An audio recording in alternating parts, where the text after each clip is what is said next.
بسم اللہ الرحمن الرحیم۔ معاشرے میں فساد نہ پھیلاؤ۔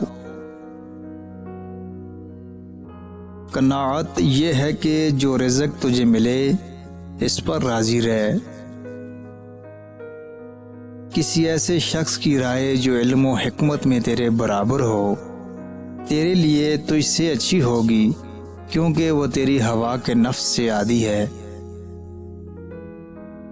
عدل کی ایک ہی صورت ہے کہ انصاف کیا جائے، جبکہ ظلم کی بہت سی صورتیں ہیں۔ کسی کے اوپر زیادتی مت کرو۔ جب کوئی شخص نیک نیتی سے کلام کرتا ہے تو سننے والا متاثر ہوتا ہے، ورنہ نہیں۔ اعلیٰ مرتبہ اور خوش بختی پر بھروسہ نہ رکھو۔ ہر ایک سے رواداری کرنے والے کو ذلیل و خوار نہ سمجھو۔ ایسے شخص کی فریاد رسی کر جو گرفتار بلا ہو، بشرطے کہ وہ اپنے کسی فعل بد کے نتیجے میں گرفتار بلا نہ ہوا ہو۔ آپس میں صلح و اتفاق ہر حال میں بہتر ہے۔ کسی نے پوچھا کہ انسان حالت پیری میں کیوں زیادہ حریص ہو جاتا ہے؟ کہا گیا کہ اس لیے کہ مر جانا اور دشمنوں کے لیے چھوڑ جانا بہتر ہے بنسبت اس کے کہ حالت حیات میں دوستوں کے محتاج ہونا۔ بیکاری سے خوش ہونے والے ہمیشہ افسردہ رہتے ہیں۔